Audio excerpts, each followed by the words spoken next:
Hi, everyone. Thank you for joining us again. My name is Marjani, coming live from Baltimore, Maryland. And with me again, I have Miss Alexis Adkins, coming live from San Francisco, California. Alexis, say hello to all the lovely people. Hello, lovely people. So today we're basically just going to talk really briefly just about writer's block. Um, Basically what causes it, at least with me and Alexis. How do we overcome it, and of course how we create the creative space, both mentally and of course our environment around us. So Alexis, I will kick it to you. What causes you to have writer's block? Um, Me personally, my experience with writer's block is either like from an outlining, if you're an, or my thoughts on it are if you're an outliner, then you are too stuck in the with the outline and sticking exactly to the outline. Um, the other, if you're not an outliner, then more of either being too stuck on an idea and too in love with a particular idea and scene, or having absolutely no idea how you want the story to progress. Um, that has been my experience with getting, just completely blocked up. Um, and really, and any kind of anytime you hit a, for me at least, whenever you hit any kind of, it's just not, things just aren't working, or you can't figure your way out of a particular scenario, you just have to walk away from it for a little bit, whether it be work on Mm-hmm. a different project that you have going on, or go play catch with the dog, or it's kind of like when you're looking really, really hard for something that you put in a really safe place, and someplace that you knew you that was totally safe and you would never forget where it is, Yeah. so that when you actually start to look for it, you can't remember what the hell you were thinking, and you just walk away from it, and you look for something else for 20 minutes, and you come back and like, oh yeah, that's right, I put it in that one drawer, that really obscure drawer in my desk that I never get into, or whatever. Yeah. I think, well, it's funny you brought up outlining because I've actually just started getting into making an outline, and it actually started with the National Novel Writing Challenge that's held every November.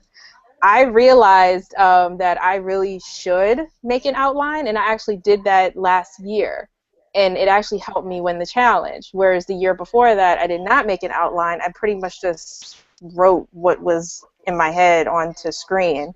Um, and also realized by doing an outline, it's not as easy to get so lost as to Yeah.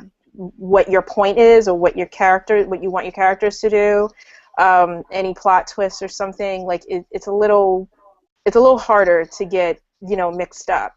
Um, my problem with writer's block is when I'm trying to construct too many things into one box. Yep.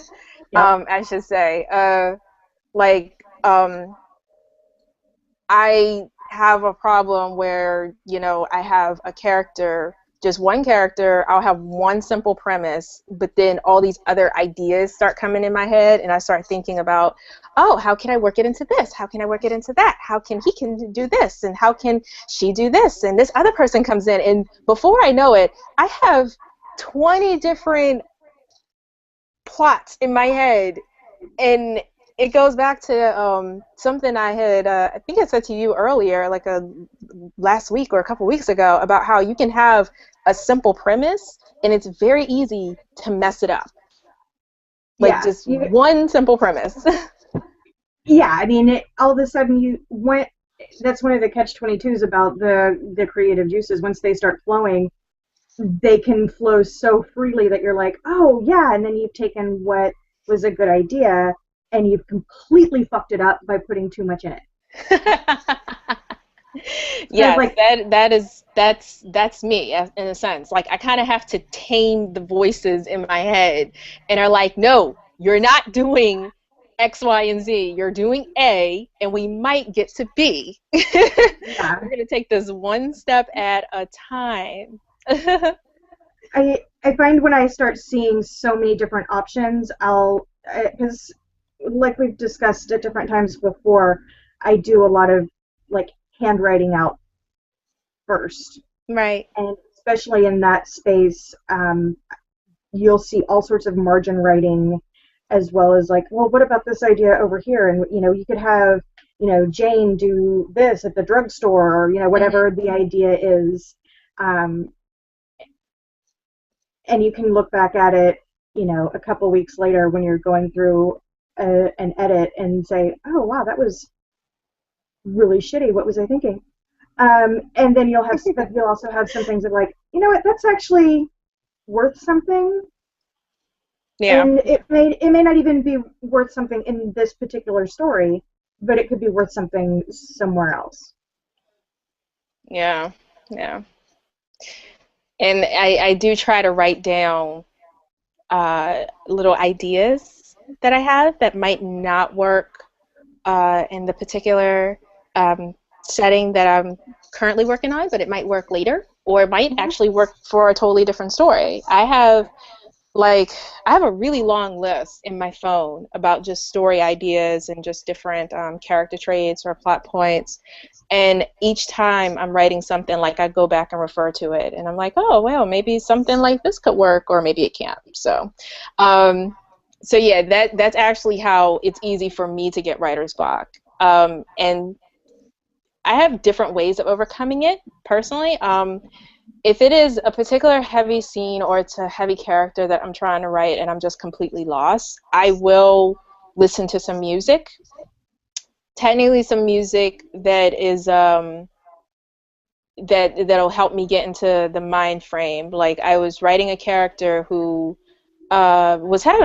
really dealt like a really shit deal, and I was listening to the song "Broken" by Mhm. Seether and Amy Lee, and it Yeah. actually helped. It helped to get back into that creative space of yeah, this is where my character's headspace is. I will like watch some TV. I will play my Xbox, which is I'm sad to say I have not picked up in a while. I'm looking at it right now. It's like staring at me. It's all sad. Um, but yeah, I love my Xbox. I actually have fighter games, so that's how I take out that aggression. Um, but I will do that, or I will like play with my dogs, or I'll like go for a drive or something. But that's usually how I do. Or I will actually end up working on something completely different. I will pick up another story that I have put aside for a second, and it might be something a little lighthearted, or I might actually write some fan fiction. Yeah. I actually have quite. I actually have about three fandoms that I can write for. Um, I don't I haven't written fan fiction, well posted it in a while, and I do owe my audience a story, so I should get on that. But but yeah, I will like write some fan fiction. I'll just get something completely different from what I'm doing. That's how I overcome That makes sense. Yeah. it. Okay, so basically, since I kind of piggybacked and opened that door, creating the creative space, how do you get yourself mentally um, ready to tackle a script that you've been working on? Um, I don't. Sometimes that's a little bit more of a. It's kind of living and breathing with me. So it's always, in certain ways, it's always ready to go. Sometimes if I need to work on one particular story in particular, and it's for whatever reason I'm not feeling it, even if I'm a lot of times I just go back and I read it, or even read up to where I want to work on it. Right. Um, I can get back. It brings me right back into it. Um, or sometimes if uh, I mean, there are times when I just like the writing isn't coming as easily, and I do also put on some music. Well, a lot of times my go-to has been Blue October. Oh, okay. Um, yeah, depending on which story it is, especially which story will depend on which album. But I do use a lot of I do go to Consent to Treatment a lot. Oh, okay. Well, that sounds pretty cool. Yeah, he's very raw with his lyrics, and I really appreciate that. Oh, okay. Well, it seems like music really helps us both. Yeah. Like getting those that mojo flowing. Do you have an environment, like a particular environment that you like to stage or create to helps you with your writing? I do like places that are very comfortable. Like when I lived in LA, I lived in it was actually a really fabulous apartment complex that had been a hotel originally in the 20s Oh, and had okay. a beautiful courtyard in the front.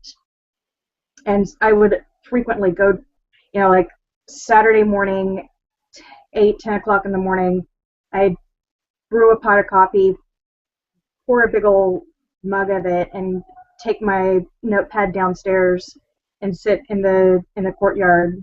And it has tons of trees. Just a really, it's absolutely gorgeous. There was a fountain in the front as well, and I would just sit there and write. Um, on the day, when it got later in the day and more activity and the honking of the carts, I had a sofa that was right against a window that I would kind of stretch out on and look out onto it, and keeps it very peaceful. What I like about where we live now is the it backs up onto the water, and I can just sit outside, look at the water and the ducks flying by, and it's very peaceful and very pretty. And I like being in that space um, while I write about torturing people. That sounds lovely, honestly. Like living on the water and you have ducks and for those who don't Yeah. know, ducks are actually my favorite animal. So anytime I see a duck, I just go, nice. Um, that's awesome. Me personally, I don't live that close to the water, unfortunately.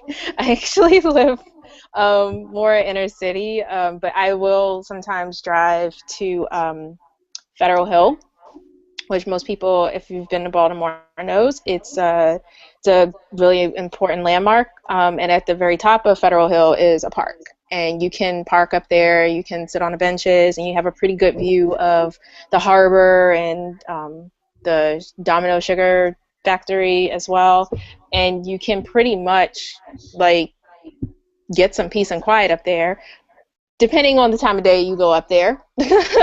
Yeah. Today we actually had a really, really beautiful day, and it was really nice and kind of mild outside. So I imagine it was not quiet up there. During the summer times, it's quiet during the night. So if you're lucky enough to get a spot up there, like a parking spot up there, and you can walk around and like sit on a bench and just enjoy the quietness, it's actually pretty cool. Yeah. Um, Me personally, I have my house actually. There are different areas in my house that I can go that are quiet. Unfortunately, they're not always consistent. So I do find myself up in the middle of the night writing Yeah. because usually when you have, well, you have fur babies. When you have Yep. dogs in the house and the phone's always ringing and everything and people are always talking, the house is not usually quiet until maybe 11 at night to about 6 in the morning. So if I know I don't have anything to do the next day, I will stay up all night literally writing and we'll go to sleep at 6, 7 in the morning. I know it's crazy, but it's what we do for the craft that we love. But I am Um, looking forward to having that own space. What's up? oh no, I was just gonna say that's it's kind of a thing that my boyfriend and I do is we, especially Friday and Saturday nights, he plays his video games and I write. He's doing that on the sofa. I'm next to him and I'm like, "Dee, dee, dee, dee, dee." Did you get all the stuff, all the dead bodies? Yes. Okay. That's awesome. You guys Yeah. can kind of veg out and be there together, but not. Yeah. That's pretty cool. Yeah.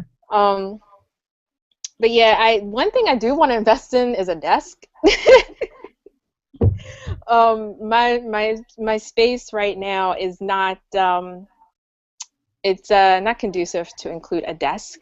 So that is something that I do want to have when I move into my new space is a desk and a chair because I think I might potentially be able to get a little more writing done. Because I tell you, sometimes when you're writing and studying on your bed, it's a little counterproductive sometimes. Yeah. I also um I got a new laptop.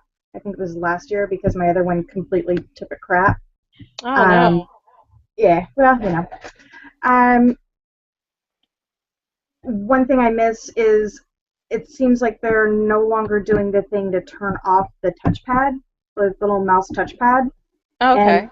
I frequently wind up with, if I'm typing on a laptop as opposed to having a keyboard attached either to the laptop or on a desktop, I frequently will wind up tapping the cursor somewhere completely else and completely screwing things up, which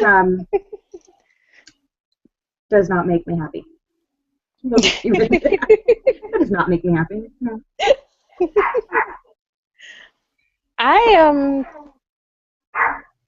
actually, yeah, since I got this nice pretty little laptop that I have, this is actually where I do all of my most of my writing. Like I said, it's mostly with a notebook, and I actually don't have my notebook handy. It's across the room. Uh, but I do have my little notebook handy, and I do have my little sheets of paper that I write on as well. I'm looking for my book that has the sheets of paper that I have. Oh, there they are. Hang on just a second.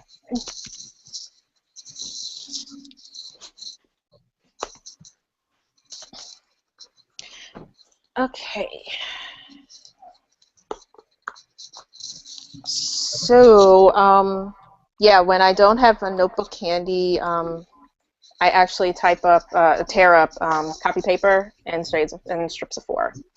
And this is just the new batch. I actually have a thick set of notes already written, and it's across the room as well. But yeah, when I am not near my computer, um, anywhere, I usually carry my notebook with me with the strips of paper in it. So that way, if I am hit with an idea or potential solution to a problem that my character is going through, I will write it down.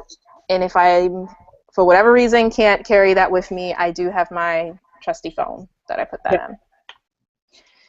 Yeah, which brings me to an interesting point. Now that we discussed the topics, is handbags. I don't know about you, but I try to bring a big tote bag with me because I'm always bringing a notebook with me and pens. And I wonder, is anyone do you do that too? I actually have started doing that. I used to carry, like, my purses used to be little bitty, and I've Hmm. become like an old lady. I've got a big one I'm using right now is kind of quilted and it's Hello Kitty, and I have a plethora of pens because I need multiple colors. Um, Also different tips and uh, like a fine, medium, just depending on which what I'm doing with which one because I'm a little OCD and each one has a specific purpose. Um, Okay. yeah. it's issues. I get it. um, but I do have, but there's also, and I have about 5 different either notebooks or journal type things that I alternate between carrying around with me and which kind of notes. And right now I also have, um, it's a it's it's not easy to get to, but it's a like a 9 by 12 calendar, like a spiral bound calendar, and Okay. I have some work that I've been doing on Be Nice. So I've got most of Be Nice printed up, and or at least the first season of Be Nice printed up, and it's got a rainbow color of edits going on for about half of it, and then there's also writing on the back where I'm adding scenes and developing this one particular character more. Okay, cool. So different color pens, and they all mean something? Yeah. Okay. Yeah, I mean, like, you've got your standard red for, going through and doing your proofreading edits and, uh, Oh. you know, take out the comma, capitalize, words spelled wrong, that sort of thing. Blue ink will be a particular type of insertion. Purple is for is notes on the side of to do research different things. Did I do this? Did I do that? Ask someone. Like I've got a friend that is. I've got a number of friends in various types of law enforcement. So I ask them different questions like, you know, how does this work? How does that work? And it was actually through a procedural question that I found out something completely different, or something completely new that I hadn't even thought of, or it occurred to me, so I can incorporate that as well. Um, but yeah, the different colors mean different things, and Nice. and then I also, if it's dialogue insertion, those will be different colors for different characters. Yeah, So you have a lot going on. I need a lot of help. I will say my only thing is I have to write in blue. I don't know. I feel very weird when I write in black ink, so all of my notebooks will be in blue, and it has to be like this Papermate pen. Like these are like my favorite pens.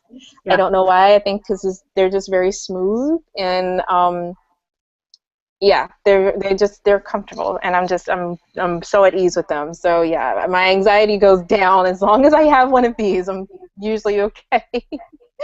um, it's interesting you brought up law enforcement because I one of my characters that I was thinking about writing while I was in the midst of writing was a cop, and I don't know how it is in San Francisco, but I have been trying to get a ride along done in Baltimore City for the longest time, and I only really know two cops. One is actually in the city, and one's in Baltimore County. And actually, the Baltimore County one told me that they're actually stopping the ride-alongs, and I was so heartbroken because I really wanted to go on a ride-along. So I'm gonna have to like try to work that out somehow another way. Yeah, in even in California, I don't know that I would be able to do it for someone. In Um, Texas, I could probably get you a few, um, but yeah, and it is very interesting because how one branch or even department works is not necessarily the way. I mean, there's certain things that are standard across the board, but there's other things and certain things that you think should be or would be are yeah. not standard. And it's it's very interesting. Yeah. Hmm. Yeah.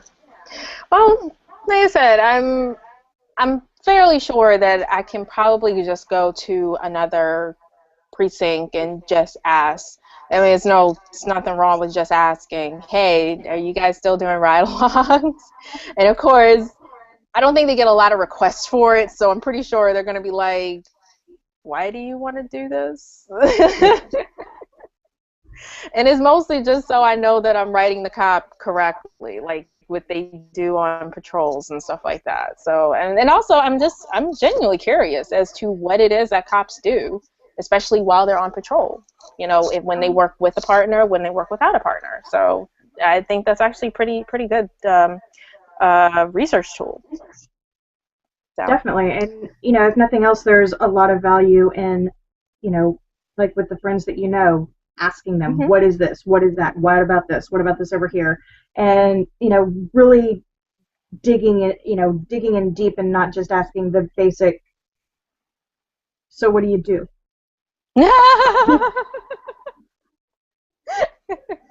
Correct. Do you just hang out and wait for, I mean,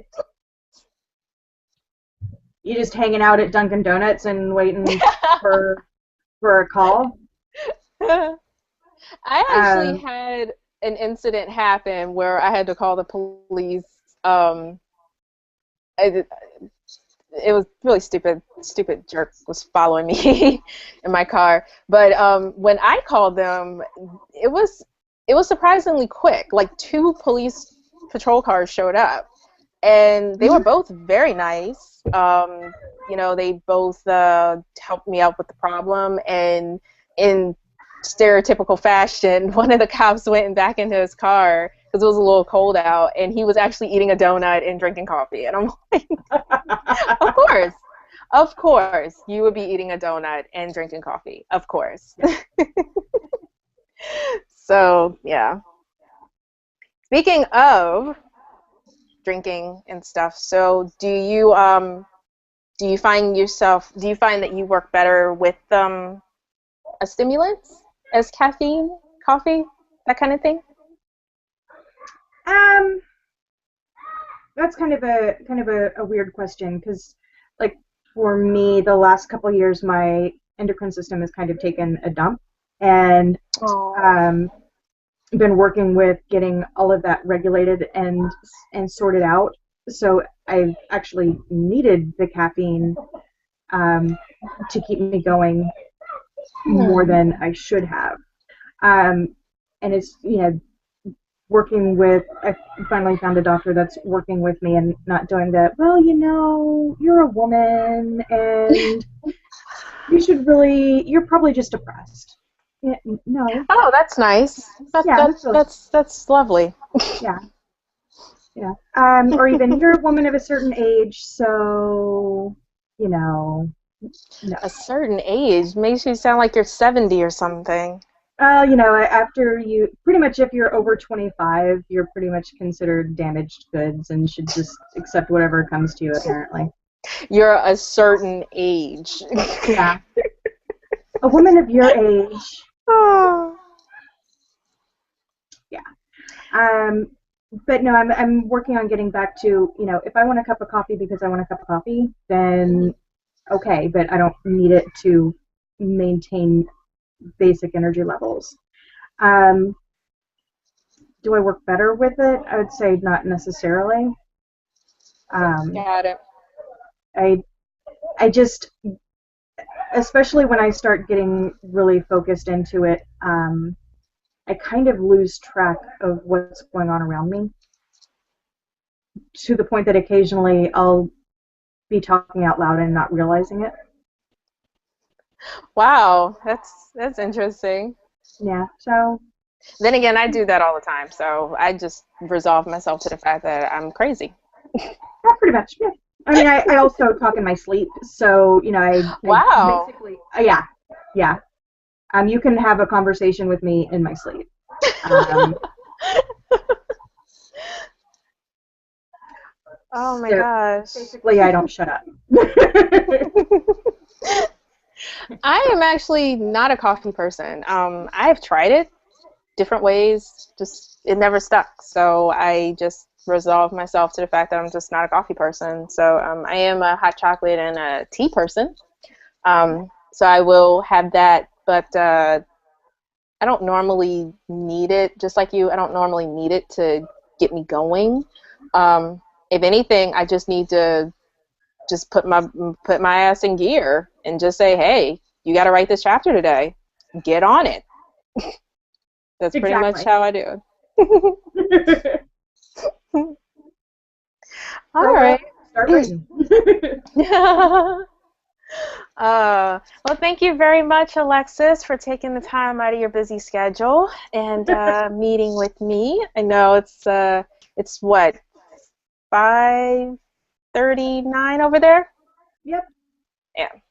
Yeah. Yeah. So we actually it was really lovely weather over here. So I couldn't have asked for a better Saturday. That's great. That's Yeah. great. So. But thank you very much for joining. And of course, if you guys have any questions, you can tweet me at Mirjanian on Twitter. You can also find me on Pinterest at Mirjani's Tiffany. I need to update my Pinterest, and I also need to update my blog. But you can reach me at my blog at mirjanisowell.livejournal.com. And Alexis, they can reach you at. On Twitter, I'm just at Alexis Adkins, or at Dixie Mouse Films. That is my production company.